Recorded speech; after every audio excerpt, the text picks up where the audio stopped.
Hello everyone. Welcome to the first episode of Podcast with Aya Mental Health series. I'm your host Ayana today, and in this episode we briefly discuss the signals of an unhealthy environment that you can find during the interview process, what you should do as a candidate and also as a hiring manager. Later we touch topics of aggressors, insecurities and abusive relationships at work, vulnerability, and finally why self-love is the key. So please join me in welcoming our super guest today. She is a leader in IT, public speaker, expert in IT risk management, strategy and security here in the Netherlands. She has an extensive experience in IT leadership, and recently she found a company which helps other companies develop mental health policies. Please welcome Raluca Mihu. Thank you, Ayana. Thank you, Ayana. And 4 burnouts on my belt. So I know what I'm talking about because I experienced it. And you can't teach others until you experience it yourself. Mental health is a big topic, and before even starting today's episode, me and Raluca we've been discussing from what angle we would love to tackle this issue. And I was really happy when Raluca she proposed to discuss the topic from preventive methods point of view, and I think that is extremely important. This is the topic and this is the angle that I do not always hear from experts, and I hope this is going to be a very helpful, useful and insightful, maybe sort of a playbook for young and maybe also experienced experts. To kick it off, I would love to start with understanding how we, people who, for example, those who haven't entered a company yet, you are searching for a new company. You are a candidate, yes. You are a candidate, you're searching for a company, you're talking to different companies. And on this stage, are there any signals that we can capture to understand that, okay, this company or this team or this hiring manager seems to have a good, healthy working mindset, and this company is the company I should avoid? Yeah. So I would say, even before that, I think you need to define your must-haves and, not-haves, because it's a bit of an individual approach. But there are some that definitely apply to everyone. So, for example, the way they schedule the appointment, the way that they give you feedback, and very funny, they accept your feedback, because a lot of the times you go for an interview and they say, can I give you feedback how the interview went? And you say, yes, but can I give you feedback? And you see so many, so let's say they don't even want to give you feedback. You send an email, say, thank you for the interview. May I provide feedback? And then you see if they are not responding, they are not the company for you, because that means they will never accept that feedback anyway once you get in as well. So they also, it means that they don't strive to be better. They don't strive to improve the process. They don't care about the process. Many times you will see that they don't care about the process. So going back, what other signs you might have? So I heard recently there is a practice of asking people to do a lie detector test. And that's for me very worrying. Of course, they need your consent, but as a candidate, you can't really say no to things. And they are testing if you are lying or not. That means they have trust issues for me. Is this really happening right now? Yes. You're not joking, right? No. Oh my gosh. I found out. I was also shocked when I heard about it yesterday, and I was like, whoa, it's really happening. Then there's another thing. I'm a huge fan of the STAR method of interviewing. So basically, situation, task, action, result. And why is this method good? Is because they go deep down into whatever topic, 3 levels. And for me, it's a warning sign when they don't do it. And they just ask you, so let's take, for example, it has happened to me. How do you cope with testosterone? And I was like, yeah, okay, I don't know. I have some of my own, and pretty much that's it, you know. And you could, so first of all, the question was inappropriate to me. Later, I found out the company didn't have women. I didn't know at that time. But Oh, really? also the way you ask the question is, you could also say, give me an example of a situation where you had a gender discrimination or disagreement within the company. That's a situation. So give me an example. And what was your task in that situation? As a manager, I have to, as a CTO, I've been CTO 6 years, you have to deal with these things. So then you say, okay, as a CTO, I dealt with this.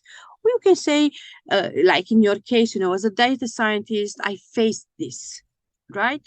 Okay, so what was the action that you perform? And then you say, first thing, very likely, I talk to both parties to try to assess things, right? Let's give us an example.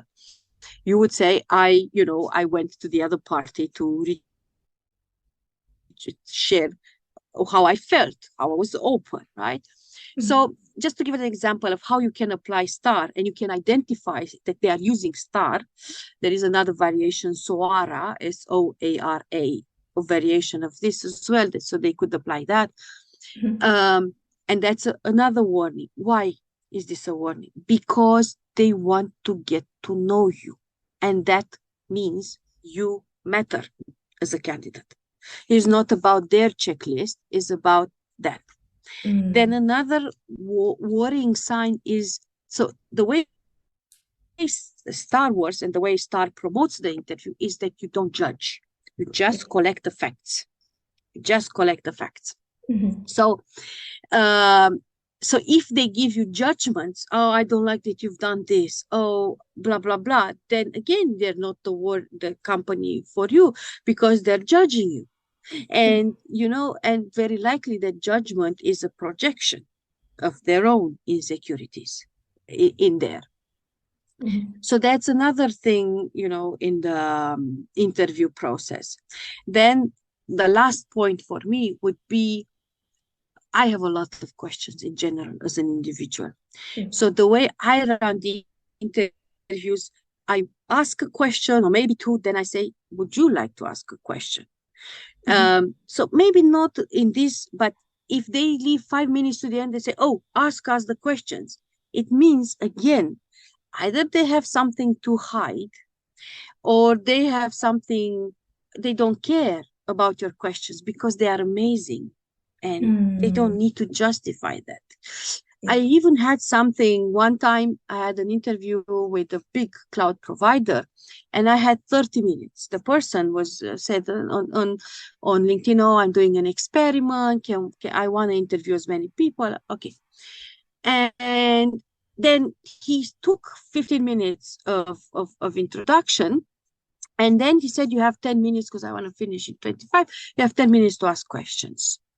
And my first questions were, okay, what's the growth policy? What's the training?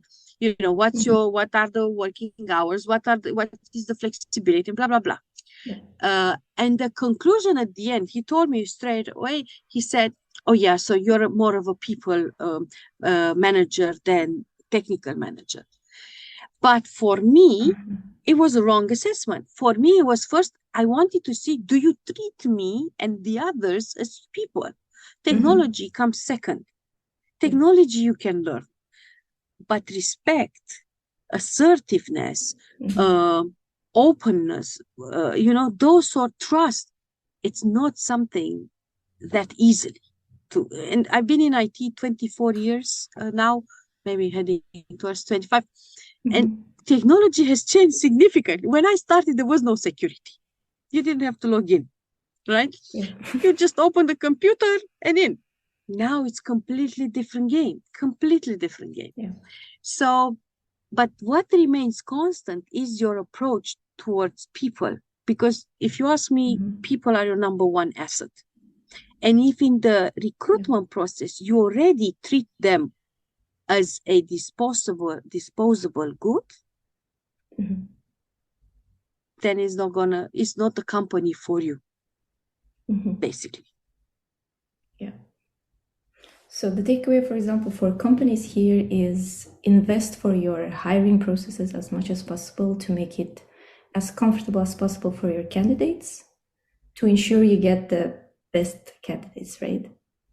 Yeah. So try to, I've also been in the situation that just as a freelance CTO, you kind of have to fix things. So in the interview, you have to do the balance between, how much do I say and how much do I hide.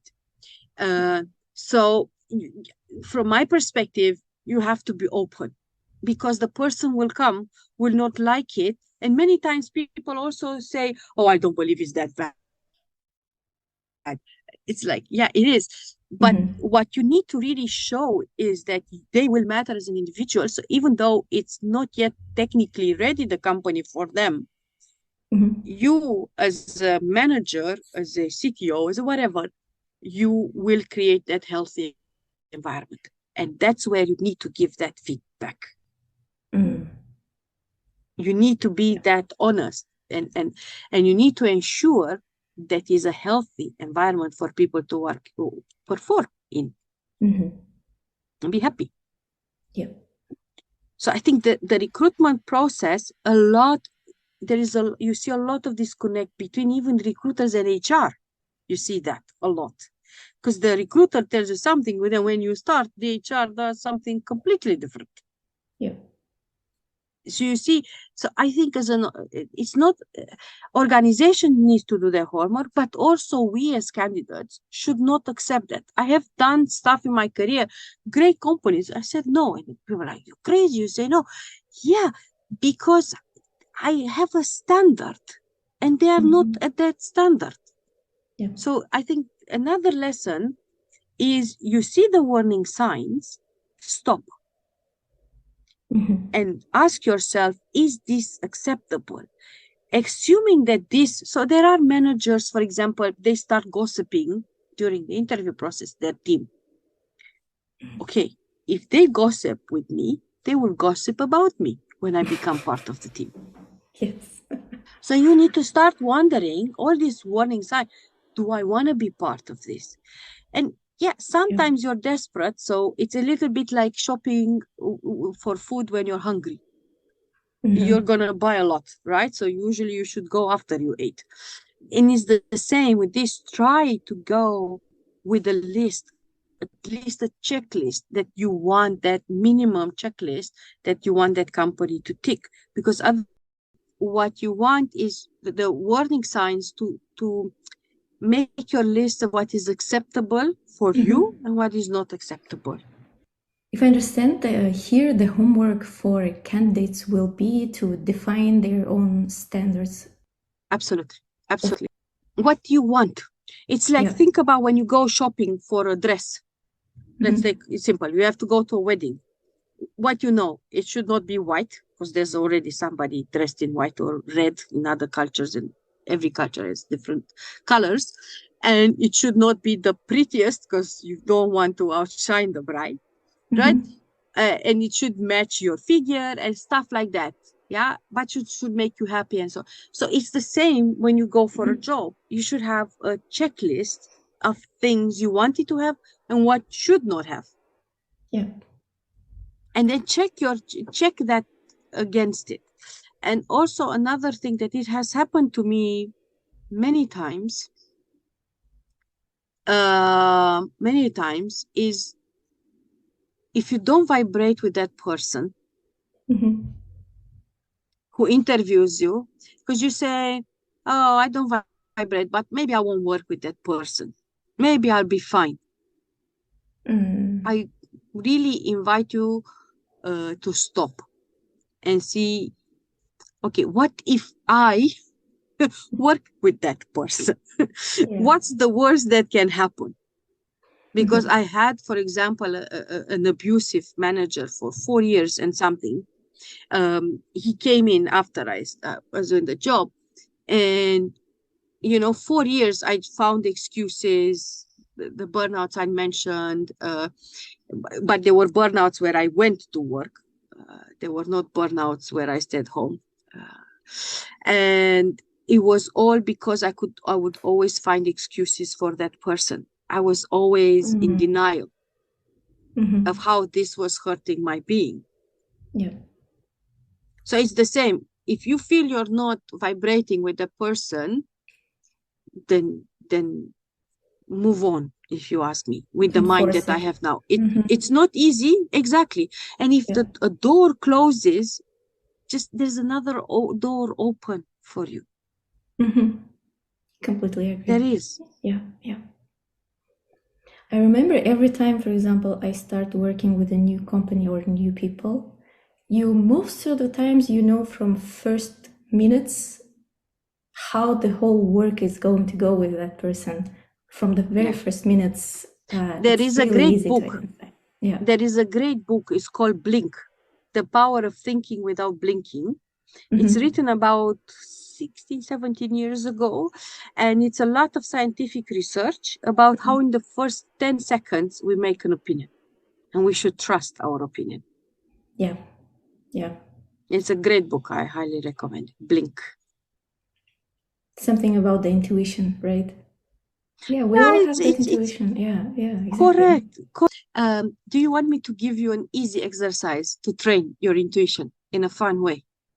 Let's do it. Yeah. So there is a game called Who Wants to Be a Millionaire? And there are mobile apps that you can play the game. It gives you 4 options and so on. And the way I do it is I open the app, I play up to the point when I don't know the answer anymore. And then I quickly choose an answer. So I don't start to think, okay, could it be this one? I choose the answer. And then I check the answer. I say intuitively, what do I think it is? I choose the answer. And then I see reality. And the more you play, the more you tune in your intuition, because your mind kicks in less. That is what I was going to ask. Exactly. It is playful. You have fun. You have fun. I think from my own experience, the more you listen to your intuition, the more you improve and develop your intuition, and it becomes stronger and stronger over time. Actually, the intuition is your heart. Yeah. Your normal thinking is your mind, and the intuition is your heart. And this is why I called my company as well Synchromind, because we lack a lot the cohesion between mind and heart. Because intuition, your heart always knows what is best for you. Your heart would never give you the wrong advice. But what we lack is the tools to connect the two. That is what we lack. So I can give you a very quick tool. It's called the heart meditation, where you put your hand on the heart. You breathe, the 4-4-4, 4 seconds you breathe in, 4 seconds you hold, 4 seconds you exhale, 4 seconds you hold, for about 2 minutes. You will feel it. Then you ask your heart 2 control questions. You ask yourself, okay, is my name Ayana in your case? In my case, I would say, is my name Raluca? And then the heart should be calm. Then I say, am I a man? Right? Because the answer is a no. And then the heart goes a little bit, you feel it. If you don't feel it, then breathe more till you get to that state of relaxation. And then what you can do, you can ask your heart, the way I do maximum 5 questions, because then it becomes a little bit more too busy.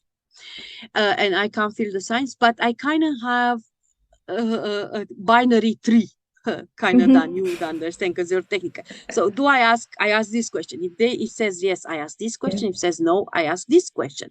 And you kind of create a binary tree. That's why I say 5 levels depth is enough to make, including when it comes to being a candidate or to stay in a job. You make this tree, and your heart will give you the answer. And that's it. So it's a very quick way of connecting to your heart. So how do I identify if we are getting the right answer?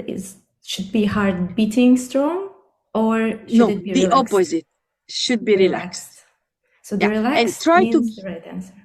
well, say, well, yes and no, because sometimes you want, should I stay in this job? So you just try to make the questions as much as yes and no, and then have your next questions prepared a little bit so that you don't have to think, because then the mind kicks in. So you want it to be kind of prepared, what I want to do. So you have a little thought process so that the mind doesn't take over. If the mind takes over, then breathe again and calm the heart down and continue from where you left off. Sometimes it happens. Sometimes we can, if it's a tough conversation, sometimes the heart does. And also with the burnout, there's one more thing I would like to add the burnout, because it's the mechanism many people don't understand. From psychological perspective, burnout usually you end up when you're not appreciated. And you work yourself to death for people to see you and appreciate you and tell you how much you matter. So one of the things you need to be mindful, especially when you work, if you see that you're not being appreciated, first of all, I would say check within yourself, am I doing a good job? Because do I appreciate myself in this position? Yeah. Because at the end of the day, the one who needs to appreciate is you. The rest is ego. So get your ego in check. And if you see that you're not doing a good job, then, what can I do to be better, push myself, and so on. And then, let's say it still matters to you what your boss thinks, what your colleague thinks. Then go and explore why it matters.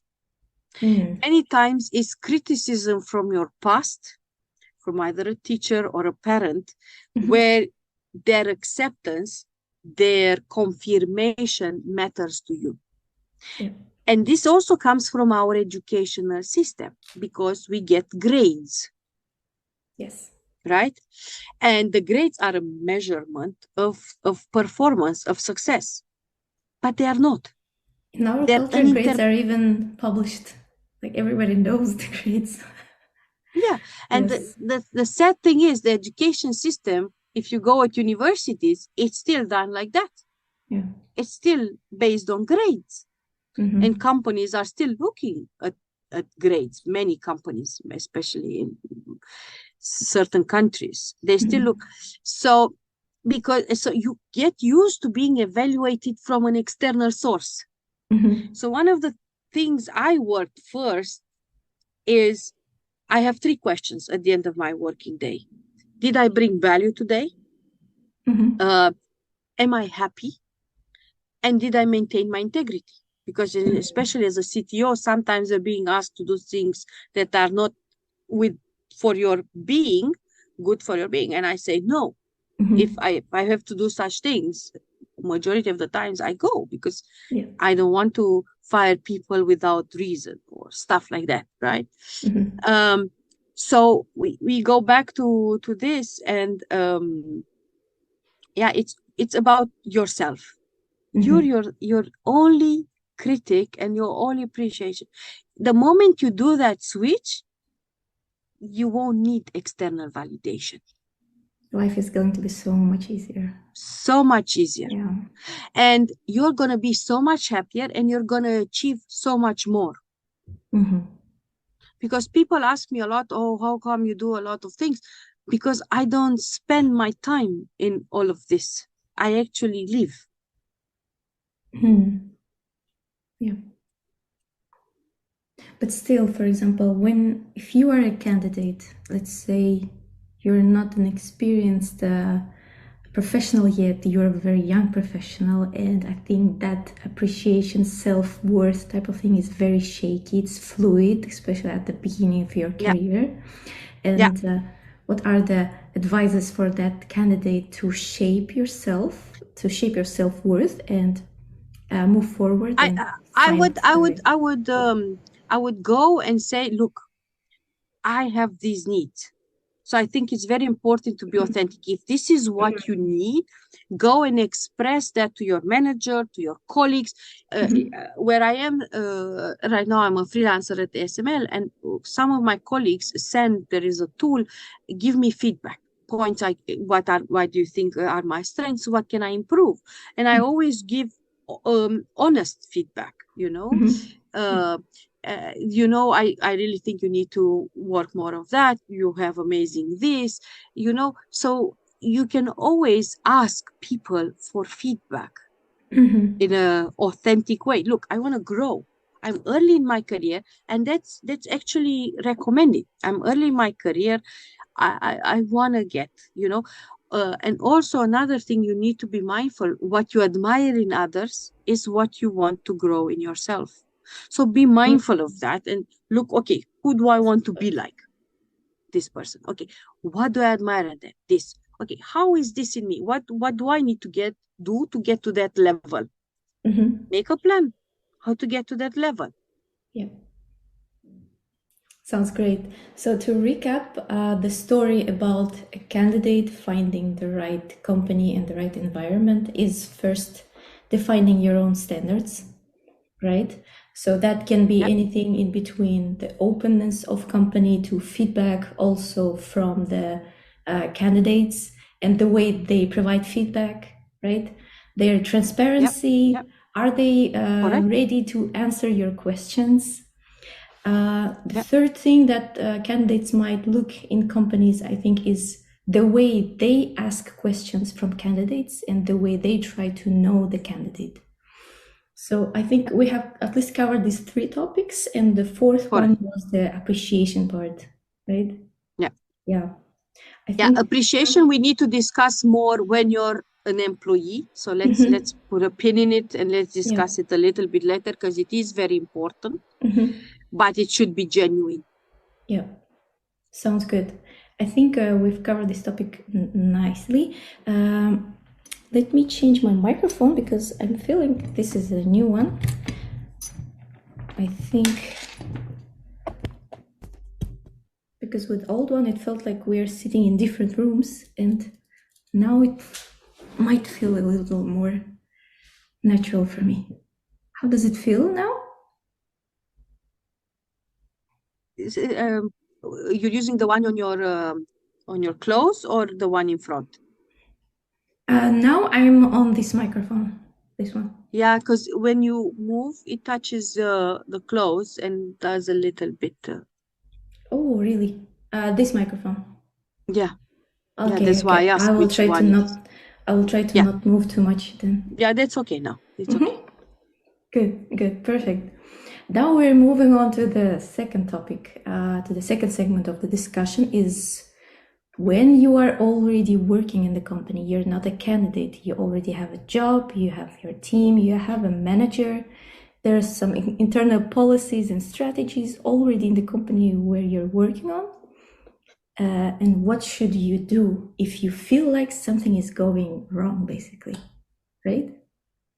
Yeah. So for me, first thing, like I told you, the three control questions: Am I happy? Do I bring value? Can I maintain my integrity? Those apply to all employees. So we spend 1/3, unfortunately, still in the model that we have right now. We spend 1/3 of the day at work and some extra time traveling to work. So we spend a lot of time there. If we are not happy and we don't check with our happiness, then it's a big worrying sign. And we talk about mental health, but mental health is more than just burnout. Is anxiety, is frustration. You don't sleep at night because some colleague told you whatever, and those sort of things. So or your boss screams at you. I had that quite a lot, and you feel like it has happened to me. I had a boss that always we would go to meetings and he would say gentlemen, and I would always say and lady. And I was really frustrated because I was not being seen, you know. Mm-hmm. And we got to one point where my colleagues were correcting him, and he was like, yeah, it's okay, this is how I am. Mm-hmm. You know, he was not. So these are warning signs, and where you need to really assert yourself. And my mistake in that case was I didn't leave early. So my advice is, Mm-hmm. you know, start thinking about detaching yourself. You are not your job. You are a person with your own rights. Start making a plan, and stop making excuses for the aggressor. Most of the times there is that situation. And stop making excuses for yourself, because sometimes you would say, oh, I have to stay because I'm paying for my family and I have to put up with this. No, you don't. You have rights to be happy. Yeah, I think this is the most, tools like self-love, self-compassion, self-kindness, even Yeah. compassion to others, kindness towards others really help in these situations. So the warning signs are, so some of the warning signs that I would consider: companies that don't have a 360 review. You still see a lot of the companies don't have that. What does it mean? You get a review from your manager, but you cannot tell your manager or your peers. So what does this, so what does this actually mean? Right? It's not healthy. It's an organization, it's not healthy.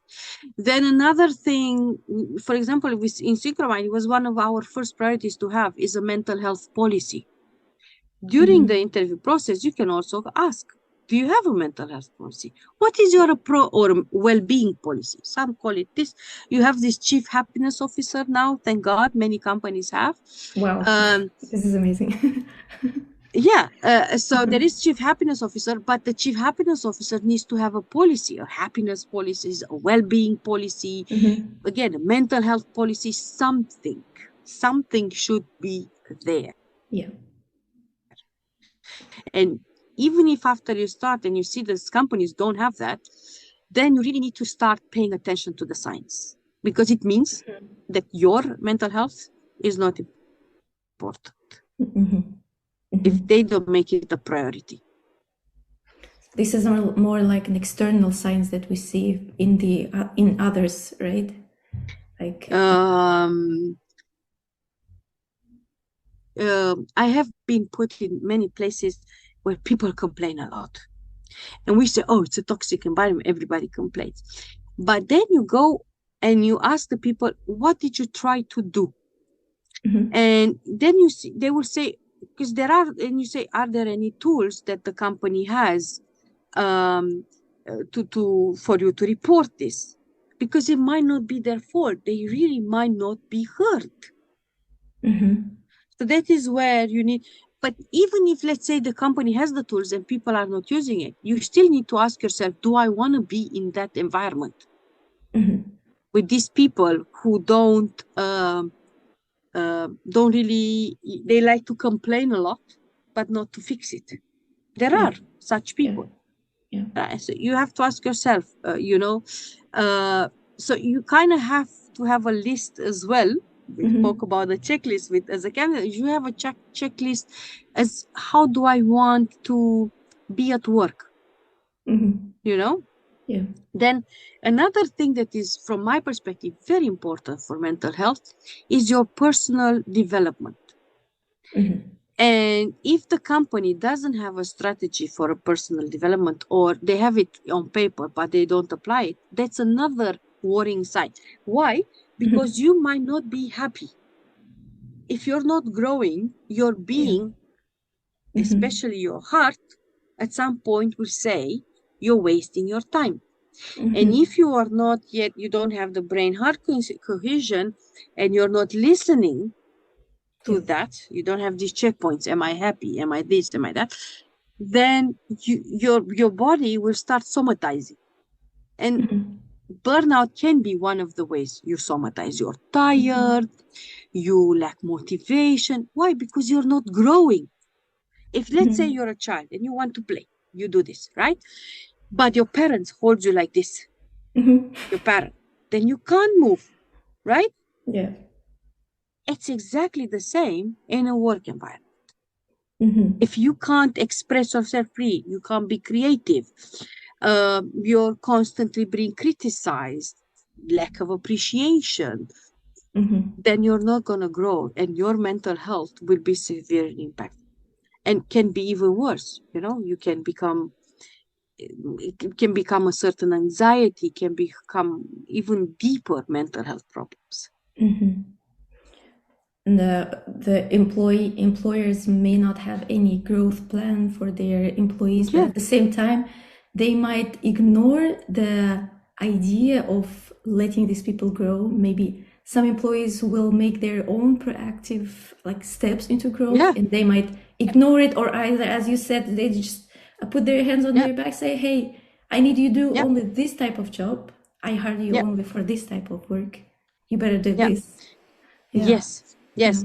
Or let's say you've been there for a number of years, and in IT, after certain years, you become complacent on your role. So you have to go grow into a different role. And if they say, no, you can't do that, then you again need to worry. Do they care about me, or do they care about themselves? Mm-hmm. Another worrying sign, which is very common, you change roles, but they don't give you salary increase. They say, oh, let's see how you perform. Yes. Hello? I'm still worth it. So know your self-worth Mm-hmm. as well. Yeah. And know when to say no. It has happened to me. uh, and I said, no, no, no, sorry, it's new role, new responsibilities. Mm-hmm. you know if the fact that you know me for so many years and you don't know how I will perform, and you don't want to give, that's your trust issue. Yeah. I trust you to go into that role. Mm-hmm. So I think it's important to see wherever you're being undermined, to be mindful and assertive. To nobody, not go and say, I'm quitting if you don't do this. But Mm-hmm. there is a great lady. Her name is Brene Brown, Brene Mm-hmm. Brown. Brene Write it down. Brown. She talks a lot about vulnerability, because Oh, one of yeah. the things that we do lack in modern days is being vulnerable in the work environment. Exactly. And when Yeah. somebody hurts you, Yeah. you need to express it. I express it. Me You too. know, Me too. Yeah. I always do express it. Yeah. be authentic. Because you can't. People don't know. Most of the times, people don't even realize what they've done. Mm-hmm. Especially me as a manager, I also sometimes do things a little bit fast, and we are all human. Mm-hmm. We're all human. People make mistakes. We have to accept and say, okay, this has happened. But it's when the mistakes accumulate Mm-hmm. is you need to start paying attention. Yeah. Yeah. And I think it's so important that the fact that you're bringing up the vulnerability part is so quick, so tied with the transparency as well. Because when you're vulnerable enough, you're also transparent and you're showing that, hey, the thing that you have just done to me makes me feel uncomfortable. And from now on, I am ready to start this healthy relationship with you. I think it's extremely valuable in just human interaction in general. I have a story for that because once in one of the performance reviews, my colleague he wrote a very big feedback for me, but I was really hurt by that. But he says he didn't mean anything bad with the Correct. feedback. But what It's I true. yeah. But what I told him is that I understand you didn't mean it, but the way you communicated it was hurtful for me, like for my being. Maybe someone else would take it absolutely easily, but not me. Please communicate the same feedback, but in a lighter and easier form next time, please. And he really appreciated it, first of all. Since then, we had a better Yeah. like work relationship, and the next feedbacks from him were much better. He really improved in giving feedback, Yeah. and now we're close friends. So Yeah. Nice. yeah. Yeah. So So it's important to speak your truth. yeah. But sometimes you also have to be mindful um, they didn't put the anger, frustration, pain inside you. There is something else that triggered it. So, you know, our own insecurities. I had also, when I was much younger, I also had problems with receiving feedback. I would not, when I had the meeting with my manager the next day, I would not sleep the night before, uh, until I figure out it's within me, has nothing to do with the other person, has nothing to do. And then I started to watch my insecurities, when were they triggered and why were they triggered, and then I could go and deal with them. I would not say fix them, because that would be a lie. Deal with them. And I try to go, usually what you do with such an insecurity, you go back in time. When was the first time you felt like that? Yeah. And the way I do is not guaranteed. I forgive that person. I have a dialogue, and you say, look, I know you did the best you could with the emotional resources you had at that time, or something like that.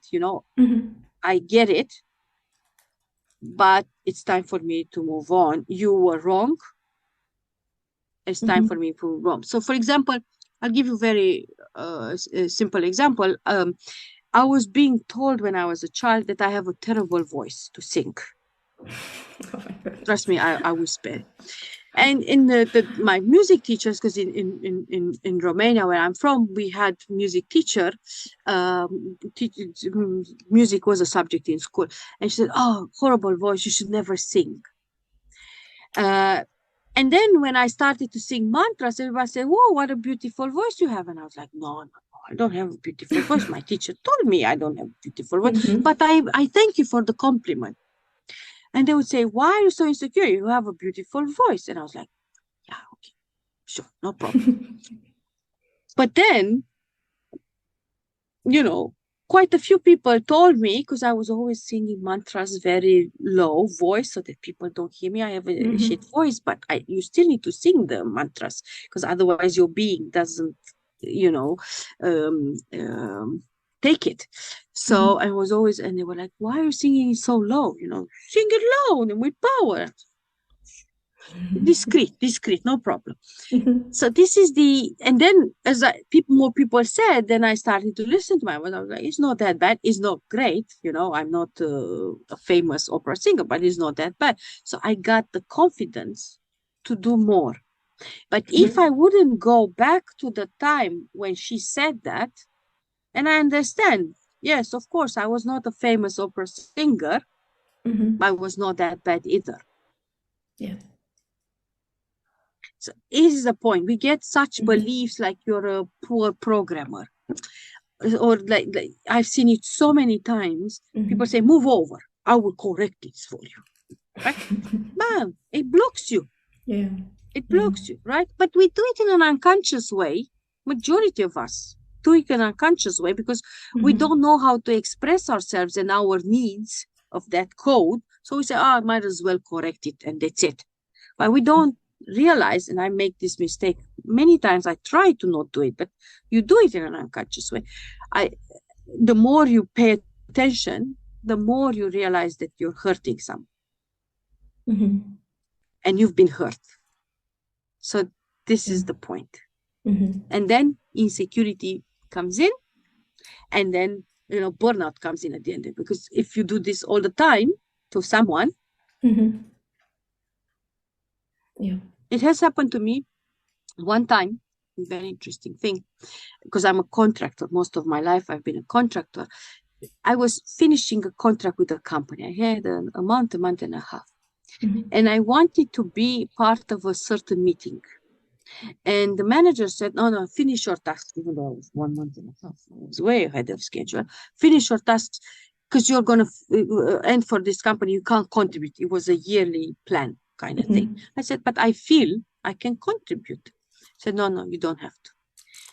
That is discrimination. That is discrimination.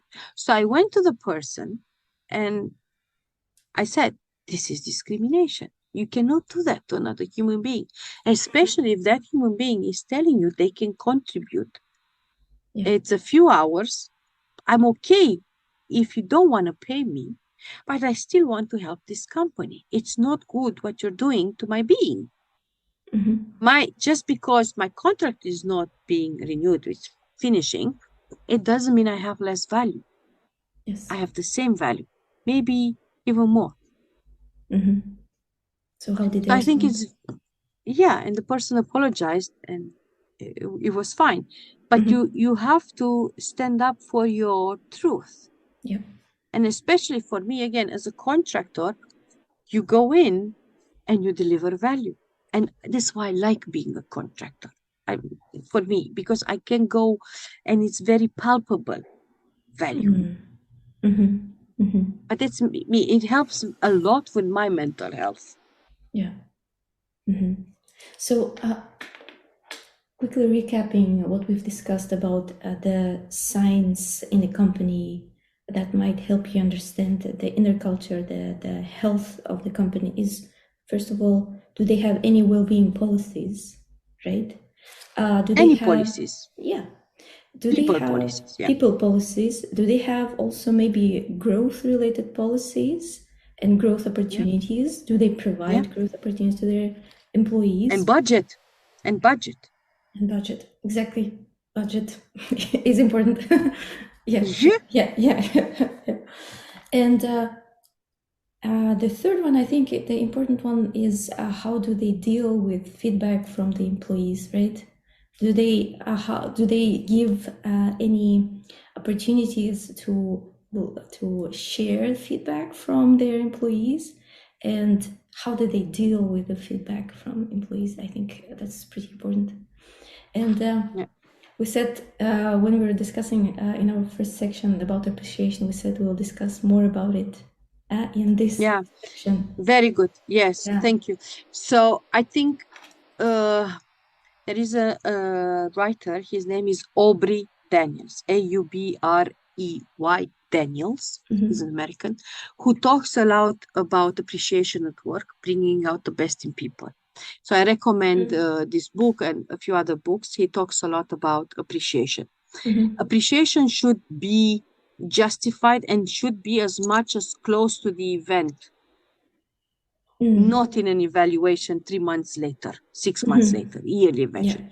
Appreciation should be kind of a constant process and authentic. So if somebody is doing poorly, you should not say, "Oh, you're doing great," because it's just wrong to do that. Now, it's very tricky how to give appreciation, because especially we are becoming more and more of a litigious society, so certain things can be misinterpreted. And let's say you have a team of 7 people, the average DevOps team size, and if you show appreciation today to person A, tomorrow to person B, the day after C, but not to D, E, and F for a while, they might think you're favoring. Yeah. So it's a very tricky one. So either you manage to give to everybody or as much as possible, or you do it on a one-on-one basis. It's very tricky, because if person E sees A, B, C, and F always getting appreciation, but they rarely do, and especially in the IT environment, we are very good with numbers. So we will write down, right? So then if statistically, even if they are doing poorly and you need to bring them at a certain level, the moment you create that environment where you say, A, you're doing great, B, you're doing great, E, you have to grow, but you're going to get there, it's still not healthy. It's still not healthy. And you should, as an E, you have to stand up and say, hey, wait a minute, that's favoritism. So it's very tricky. You have to be, as a manager, you have to be very mindful and set up the processes where that is happening, where that balance is happening. And you have to ensure balance. And how you deal with situations. Sorry. Yeah. Yeah, please. How you deal with situations when, for example, let's say you have a team of like 7 to 10 people, but Yeah. like 2 or 3 of them are really the superstars that keep outshining the whole team, and they really deserve this like constant appreciation, maybe. And how to deal in this type of situations if you're a manager and if you are the the lower part of the team, the regular team member. Yeah, I think you can pair them up. You can pair them up, the, let's say, more senior with the more junior. Mm-hmm. So I think that is the best way to learn from one another. But you also have to create very clear expectations what the seniors should teach to the junior. Mm-hmm. Yeah. So yeah, I think that is the best. Yeah, that makes sense. Mm-hmm. So balancing the appreciation in the team is the key for managers, for team leads, right? Yeah. Mm-hmm. One of the other things is what you could do. You want to create an inclusive environment where everybody. So you have, maybe you heard the term form, store, norm, perform. Right? This is the phases, one of the models of forming a team. And wherever somebody leaves or comes, you go again to form, store, norm, perform. So form is evidently form the team. Also, when somebody leaves, the team needs to realign. Storm, you go through all these friction. Norm, it's when you kind of people assess themselves and then perform. Right? So I think it's very important to manage these phases. And many times I tell my people, hey, we are in storm phase now. Chill out. Enjoy the storm. I think you have to be mindful of where you are. So you have to also detach yourself and also assess the situations as independently as possible. What if, for example, an employee always feels like he is constantly in a storm phase? For example, there are some people, and I think I've also been in the stage where I felt constantly unappreciated and unseen. And for example, in my case, it was very tightly connected to the visibility part. Because, for example, in my culture, you do not keep saying I did this, I did that every single hour. You do something big, something shiny, and then you share at the end.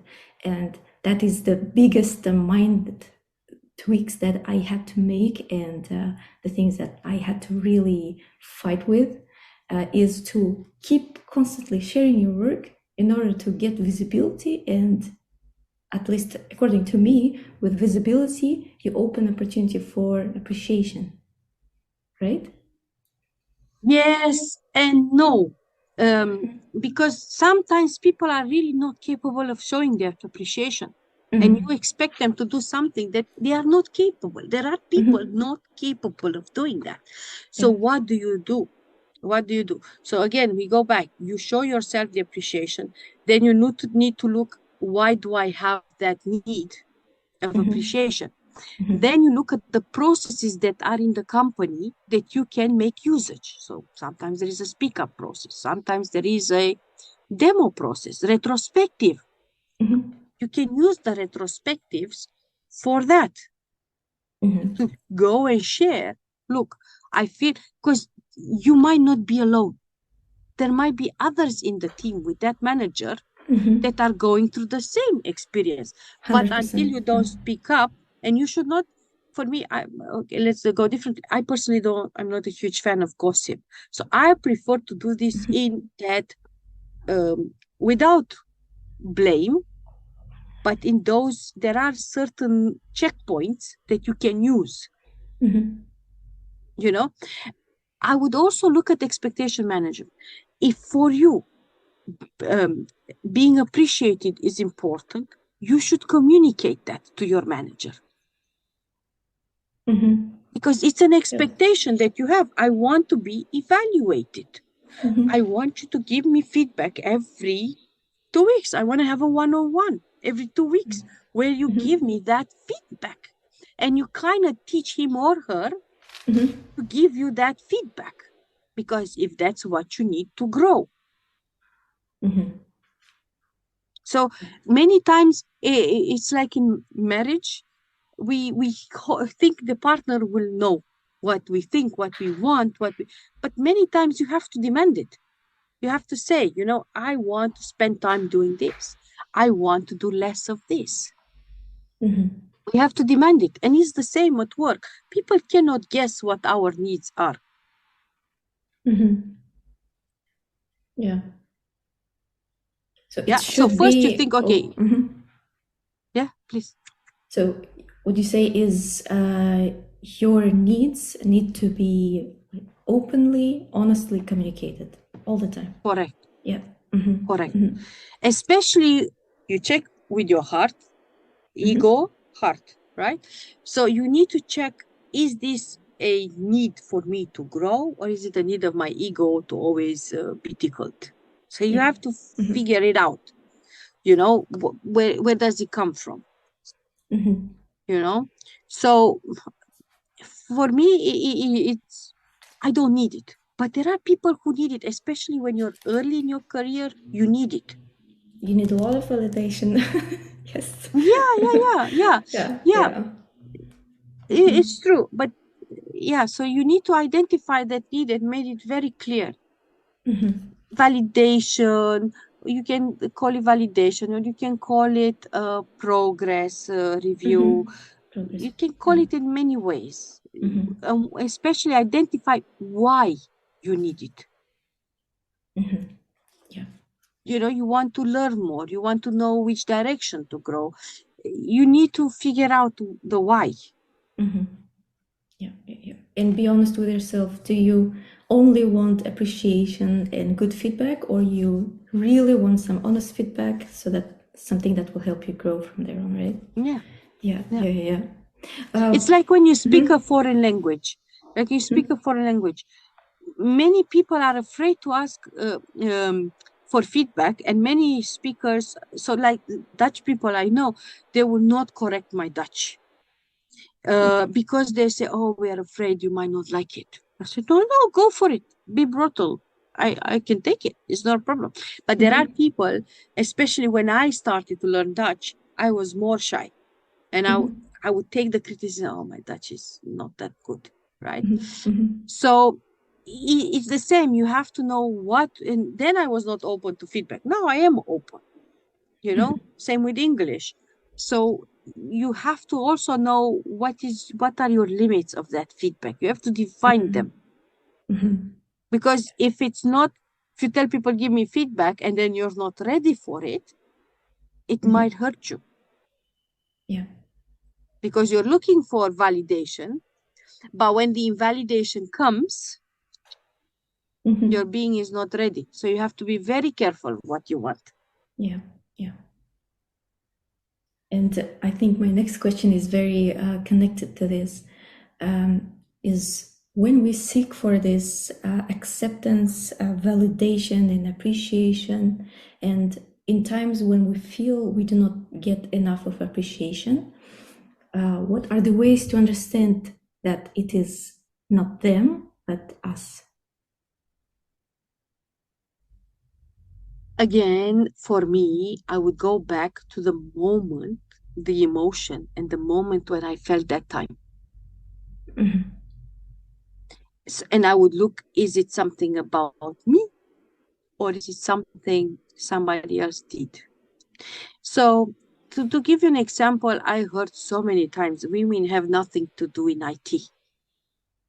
This is not a belief I grew up with, because my mother is a programmer.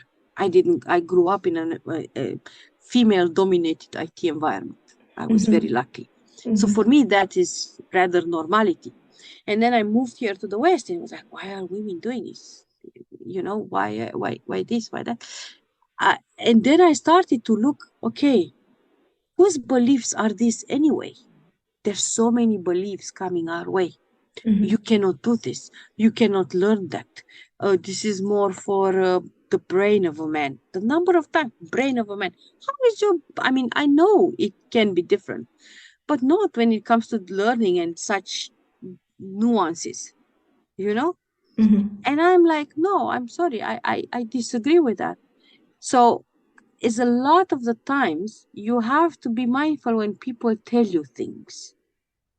Is this really the truth? You know? Is this really, let's take Python. Let's say you want to learn Python. I heard so many developers saying, oh, I'm too old to learn Python. Really? Really? Yeah. Yeah. So those sort of, this is when people come and tell you, you're not capable of doing it. And I'm like, I know people who have worked with some technology for 30 years, then they suddenly said, no, I'm going to learn this. And they learn it and they're very good at it. But indeed, 30 years, they work with that technology. Because somebody, or maybe even themselves, were holding them back. Because this is a very important thing. When you need to figure out when somebody is holding you back or you are holding yourself back. Because many times, you know, is the thing, point of someone, 3 point at you. Yeah. And so many times we blame everybody else, including myself. I do that. But then when I'm alone, I say, okay, is it really them or is it me? What can I do better? Because you know that expression, you cannot change the world, all you can do is change yourself. So my perspective is I always work on what can I do better. I love retrospectives. What can I do better? I don't really care about the past, I have to say. I only care what can I learn from the past that I can improve. That's it. Yeah. Yeah. And again, when dealing with managers, when dealing with, let's say, people not appreciating, you start showing appreciation, as an example, to your boss. Exactly. Because he or she hired you, you know? He or she keeps you still in the job. There are many ways to show appreciation. And then they're like, oh, okay, maybe I should show her some appreciation when she keeps on bringing me cookies every day. Yeah, exactly. Practice what we preach, basically. We have to Exactly. practice what we preach. And we have to be the change first. The reason why I'm asking this question is that sometimes, maybe not at work, but at home, I feel like I need lots of validation. I can just bring to my husband very simple food, like something like overcooked pasta, and expect like high Michelin star type of feedback from this simple dish, you know? And and if he's not giving this type of review and just saying, thank you, darling, it was good, for me, that is like not really enough. But this wasn't overcooked pasta. I should be happy that he said thank you, you know? Yeah. And Yeah. I feel like from time to time I might have the similar behavior at work as well. So I just expect so much, but I get enough, but I expect too much from my... Yeah, because perfectionism. Perfectionism in IT is a big enemy. And also, I think girls have a bigger pressure. We have to be the perfect daughter, perfect pupil at school, perfect wife. We have to do all this perfection.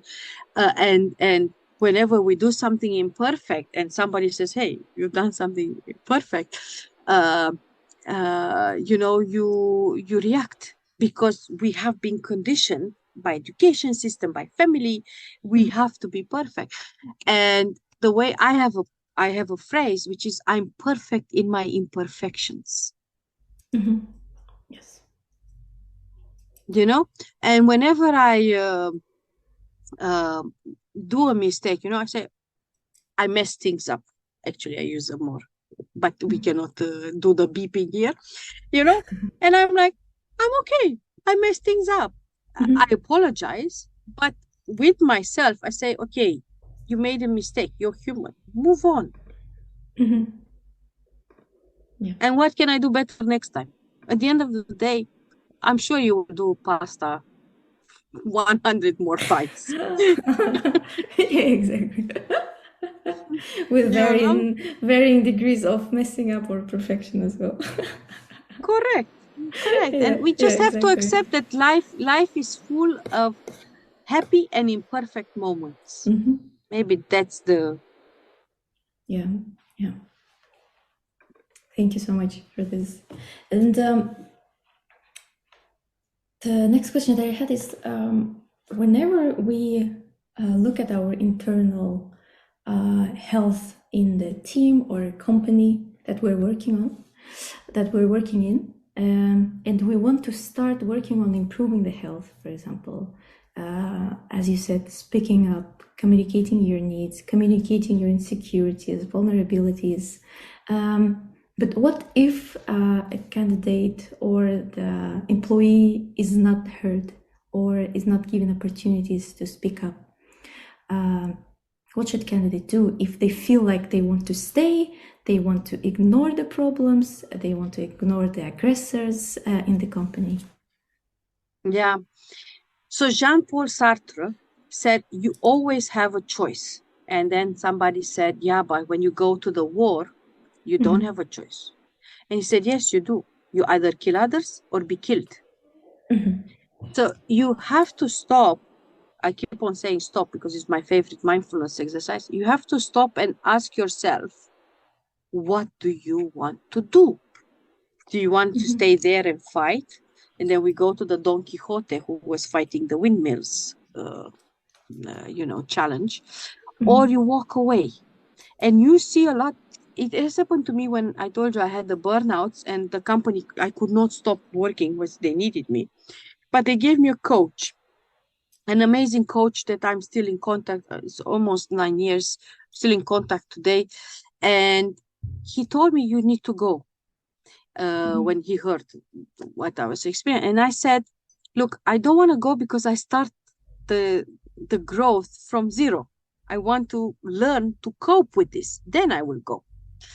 And many coaches, and this is why I do this for IT people, because I'm an IT person and these are my people. Many people will tell you to quit. What I would say is put the healthy boundaries in place. Identify those boundaries and put them in place. For example, boundaries and expectations. Let's make it easier.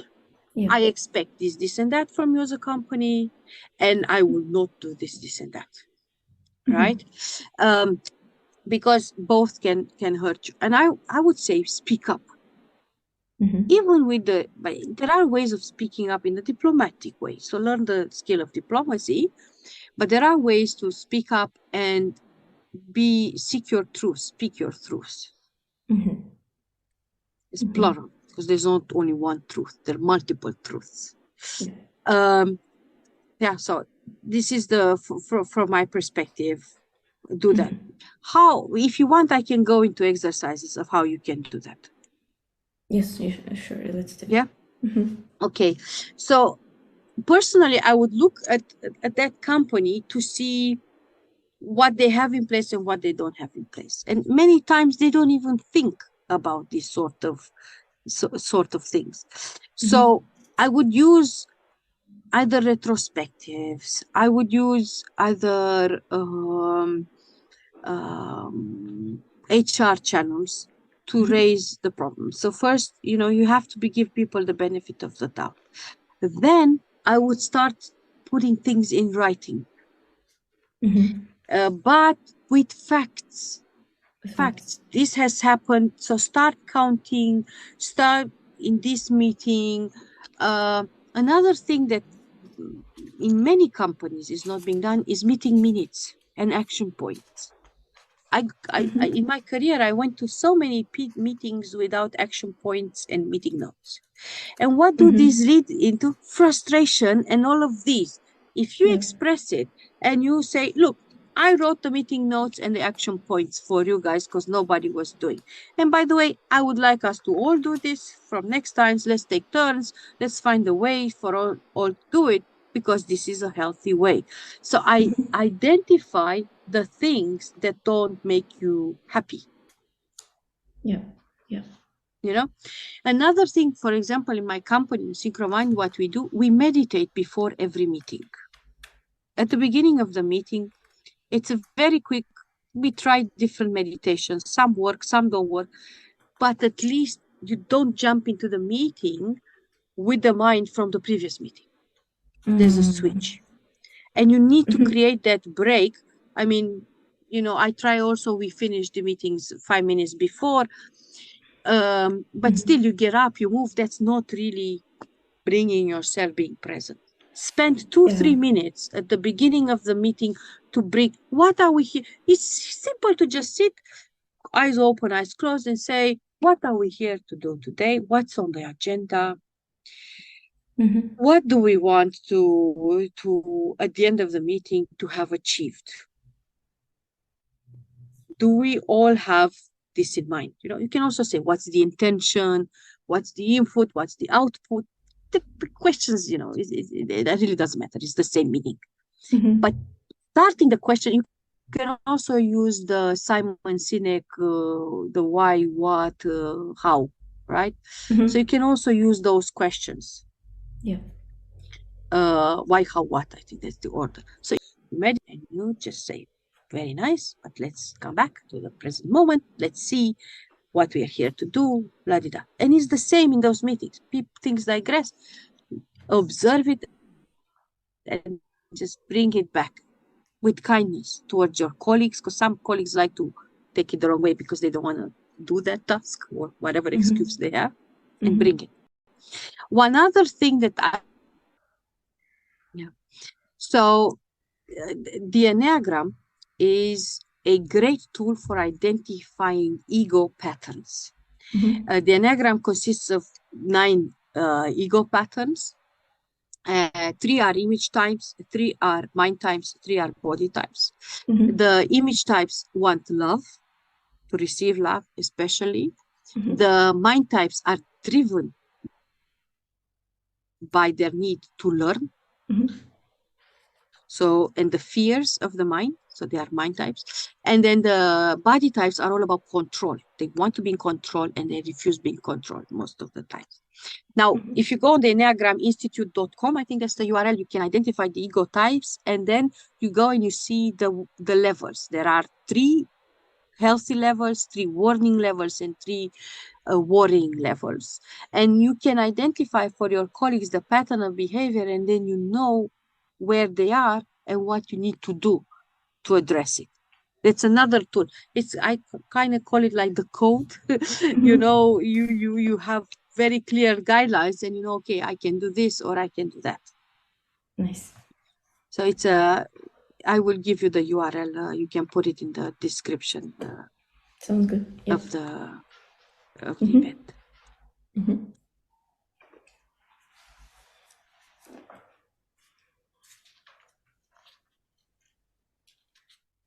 Now, coming back to the topic of setting boundaries, what should an employee do in case his or her attempts to set the boundaries and to communicate their insecurities, whatever, what if those attempts have failed and they haven't felt heard, their boundaries were broken basically, and they just feel like they don't belong here anymore, but they feel like at the same time possibly married to I think they need to move on. Yeah, I think you need to move on. It's like some people get divorced or some people stay miserable married for years. It's exactly. I think it's best you move on, but outside. So go to therapy, go to whatever works for you. Maybe go to coaching. Sometimes some people cannot do therapy. Go the way I do. I prefer to learn the methods. So I go do a lot of courses. I learn the method. I find people there, and then we process each other, and it's free. So the only money you pay is for the training, but then you find your community where you help each other. Nice. Yeah, and I think it's very important. Many people ask me, because I've started to do this work of therapy 2014. I say, and I still get therapy every 2 or 3 weeks, and they say, how much therapy do you need? And I say, okay, you shower every day or every other day, very probably, right, to clean your physical body. Yeah. The therapy is the same. Exactly. You clean your emotional body so you don't take your crap out on other people. Yeah. It works for me. But I can understand some people have their inner wisdom that they don't need it. I respect that. But the point here is that there are so many people that understand they're working in an unhealthy environment, that they're not growing here, they're stuck in the mud, so on and so forth, but they keep working with an abusive manager, they keep working in a toxic environment, they keep working under sometimes active, sometimes passive aggressors for years, and they just keep working there and they do not move on. Why do you think this happens so many times? Because it has happened to me. I told you 4 years, almost 4 years and a half, I worked with an abusive, because my self-esteem was so low.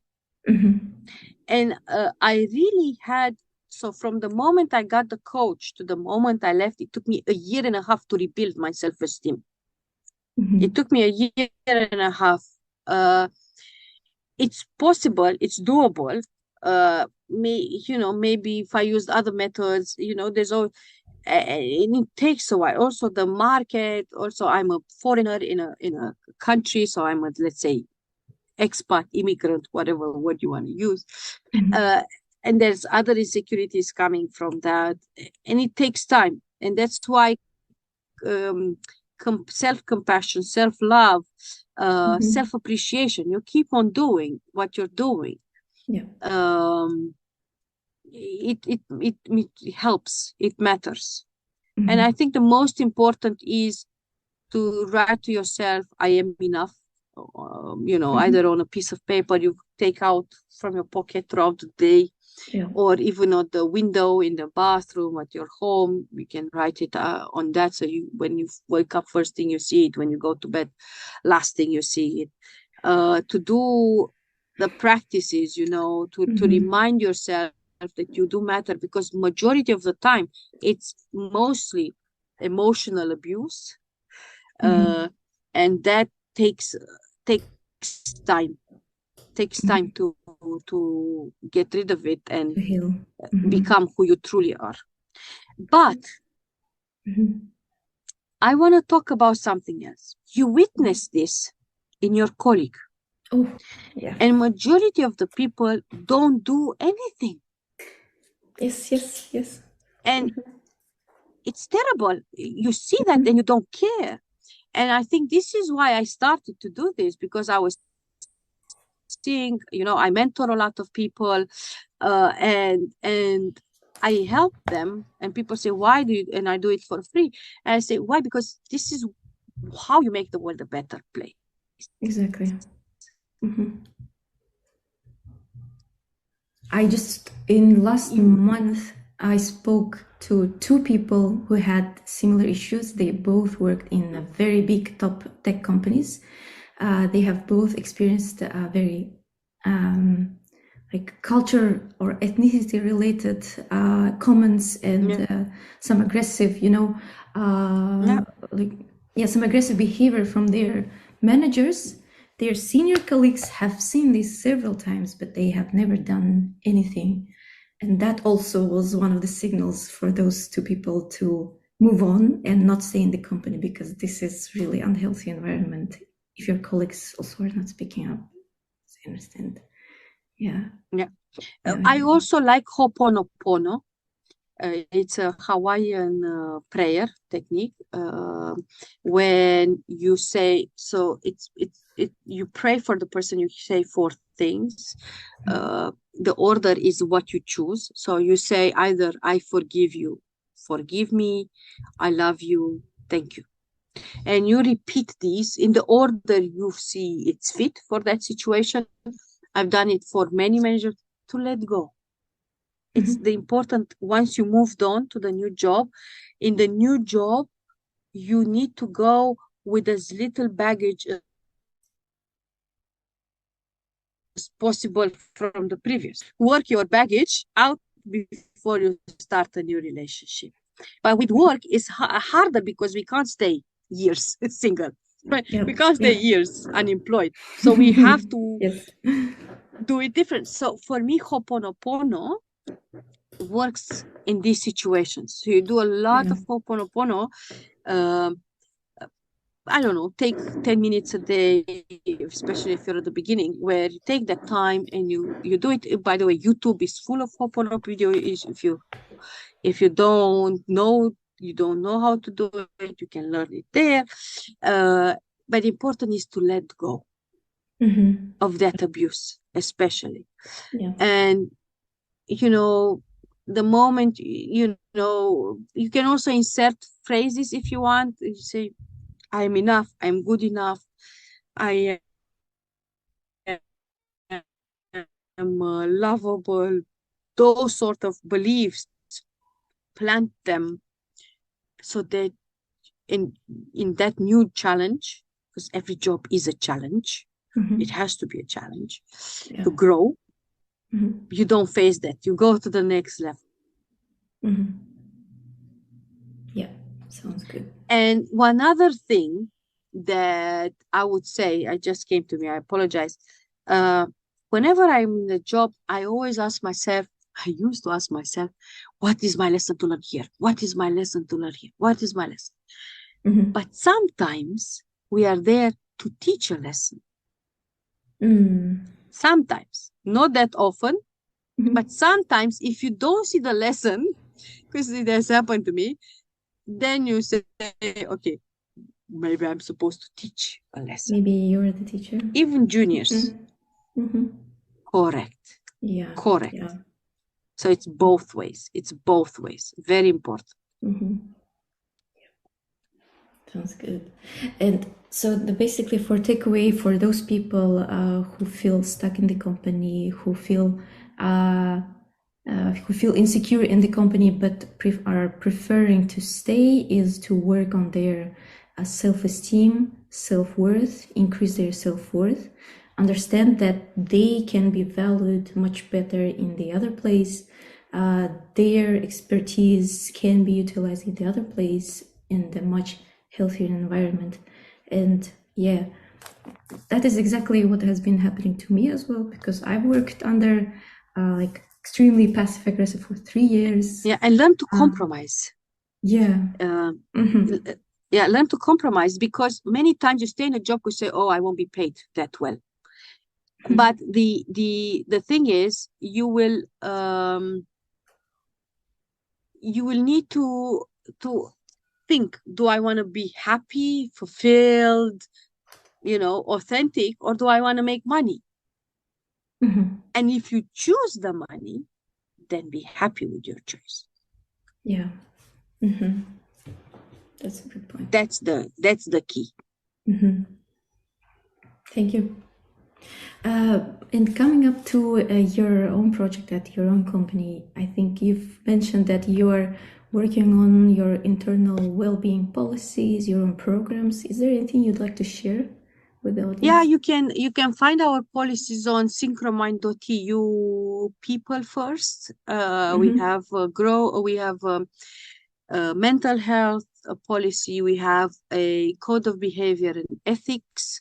We have a discrimination policy. We are working on a few other policies right now as well. Growth policy, boundaries policy, so that people feel free to put boundaries. We are also working on a mental health app to help people build this confidence again through either exercises that they can do or through challenges. So we are in pilot phase right now, especially if you know companies who might be interested, they can try it for a month. So that's something else. And another thing that we are doing, we are also, one of the projects, we are doing a few games of security and privacy, because you cannot have, that's my belief, mental health if you don't have security and privacy. It doesn't work. That's true. Yeah. So we're trying to teach people about security and privacy before we get to mental health in a fun way, but also appreciative way, because they're corporate gifts, and people, companies can show appreciation by giving the gift of playfulness, the gift of knowledge. So this is some of the things. I'm also working on a series with a friend of mine about GDPR and managers. How managers gossip and managers sharing things goes against GDPR. Yeah, so for example, you can't say, oh, this person is sick, they have COVID. Did they give you consent for you to share that they have COVID? Yeah. It has happened in my teams. I've seen it. Managers saying, oh, this person is out, or their baby is sick. Wait a minute. Personal information. They have the right for privacy. Yeah. And the tools, the games that you've mentioned, are they open to public use? Or? Yeah. Amazing. On our website. Yes, on our website, we are launching. So we have a GDPR one, which is for basic and for different roles. We have for different positions in the company. And also we are working on, we will launch one soon of data privacy for kids, to teach kids and parents about how to stay safe online. And we have a few more in development also on this theme. So this year we're going to launch 3 games. Wow, amazing. I will. And are you going to post it on your LinkedIn? They are. If you go, and also synchromind.eu, we manage. How do you say? We share a lot about them, or you can go gdprcards.eu or on our synchromind.eu/shop. It's on our shop. We can customize. It's a next generation. It's a next generation geek, as you say. Good. He wants to play, so he's our next customer. Yeah. I'm gonna come soon. Okay, give me 2 minutes. It's not. It's mine. Yeah.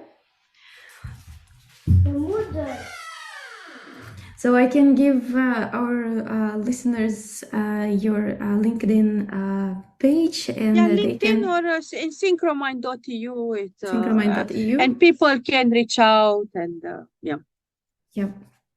It's so cool that we can use already your tools by going to your website. I think it's amazing. Yeah, and also I do mentorship for free. So I kind of give 2-3 sessions.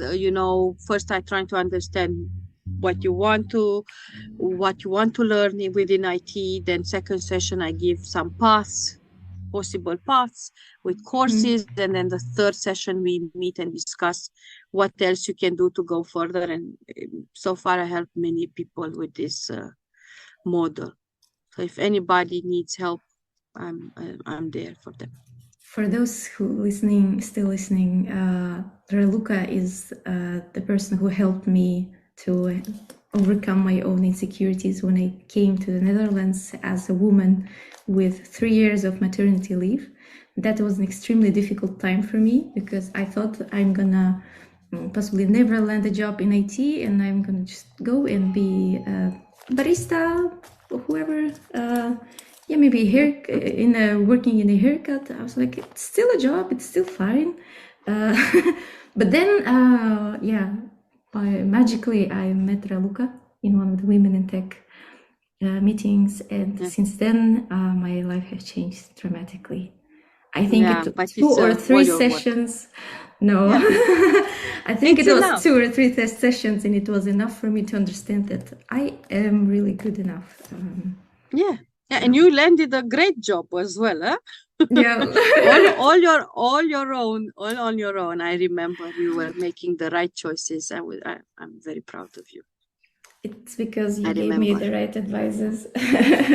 Yeah, but it's you give people the tools, they need to use them. I think that's the most important thing. Yeah, that's the most we are important the takeaway. instrument. That's the most important takeaway for whoever is listening. Whatever we've talked today about is tools, advices, but we are always in charge of our own lives. We're always responsible for our own decisions, for our now. So thank you so much, Raluca. It's been Thank you. greatest pleasure. Time just flies with you, and Thank you, Ayana. I could speak to you for hours. Yeah, But it was it's an 7 honor. p.m. It was 7 p.m. in the Netherlands, and parents usually go to sleep with their kids at this time. Extremely Wonderful. happy talking to you, and I hope to Thank you. reunite with you for maybe other conversations as well. For sure. Thank you so much. Have a Bye. nice evening. Bye for now. Bye bye. Nice evening. Bye.